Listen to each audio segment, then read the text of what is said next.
What's up YouTube? This is Sacrificial Squirrel coming at you with another gear video. Last week's loadout video I made reference that a new pew was coming to gear us up for our first trip to River City Airsoft.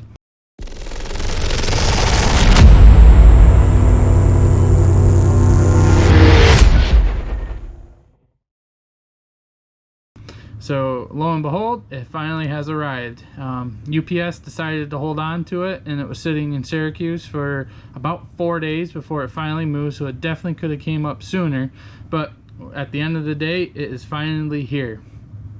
So what we ended up getting was, due to Evike's Labor Day sale, we acquired the Krytac LVOA-S.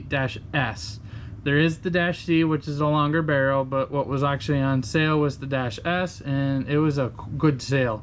It was about a good solid 30% off or so, so it was a deal that couldn't be passed up. You'll see later in this video, I'll have some shooting videos just to show you kind of where we're at. But I decided to deck everything out with some gear that I had and some other gear that we acquired. I decided to go with the Flat Dark Earth FDE, as that was what was on sale from Evike. But I love the dark brown color with the black accents. As you can see, the entire gun is decked out in that color combo. If it was pure black and you're playing outside, you know, I'm usually iffy because, you know, it only bled so well into the actual atmosphere that's around you, whereas, you know, some brown, some army green ones, different colors of that nature will blend in a lot better. Obviously multicam is probably one of your best camouflages for that intention, but definitely the FDE will fit. But if you went full FDE, I didn't think the color contrast would have worked out as great as you can see with the black and the FDE. To jump into it a little bit deeper, I decided to go with a Primary Arms microdot optic. It's on a knockoff Unity high-rise rail. It raises at about 2 inches, but what's nice about it is there is a nice iron sight that's at the bottom of the optic in case you decide to not want to use the optic, which works out pretty well. You'll see I have off Amazon a Feyachi light with the actual light switch that comes with it. This is a replacement light switch because the one that comes with it is with, like, I'm going to call it curly Q cable, whereas this one is actually straight and short. This made for wire management a whole lot nicer in my opinion. With the curly Q one, I couldn't get it as sleek as what this one is. With the LVOA pews, there is a proprietary handguard for it, hence the LVOA license, which requires you to get different attachments for it. As you can see with the handguard covers, I believe, if I remember correctly, these are from Centurion, PTS I believe. I'll double check and I'll put a description to correct it in the video in case I'm wrong. But it added for a nice texture. It's like a golf ball dimpling on it. Makes for a very nice grip. This was a whole kit, came with some of the Picatinny rails. You got hand guards, and it came with this actual four-stop for your hand. I decided to capitalize a little bit further. I'm always a fan of the vertical grip, but I like the actual stop that's in the front, so you kind of make your own flat foregrip with the vertical. And with adjustments due to the bottom of the flashlight to get the handguard all the way up to where the mount is, I took some of the leftovers and made a whole entire flat grip, which worked out great, and I love the way it holds. What I actually discovered is the way the LVOA mountings are is you have screw holes all the way across.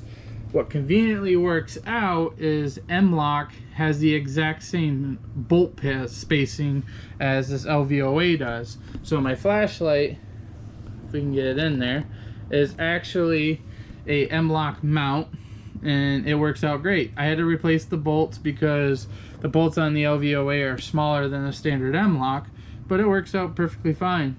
I decided to use the Magpul rail, as the ones that came in the kit were more plastic, as the Magpul one is metal, so I felt that was a nicer, stronger fit. I have the Magpul vertical grip, and then I have the Magpul Picatinny rail covers. I like the way it appears, that it gives you a whole nice full appearance that everything is fully covered and I don't have any exposed Picatinny rail. I feel it just gives the overall appearance a much better look.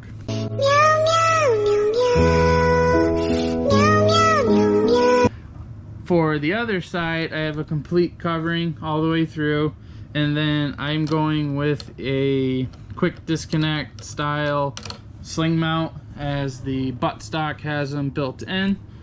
This is from Magpul for both the actual swivel point and then the mount. Again, this is a M-LOK style mounting for the quick disconnect, so it works out great. And then I ordered some of the Ranger bands to help with the cable management. I do also have a black Matrix plain silencer. It's only about 6 inches long. Obviously it makes no effect, but it definitely adds some flair to the overall gun. I love this actual pew. It's a perfect setup. It's great. It shoots very well. You'll see in a little snippet next. We had a target at about 175 feet, and it was hitting it just fine on .28s. We have chronoed it, and on .28s we were around 335 FPS. That will work perfectly for the local field that we are going to play next week at River City Airsoft.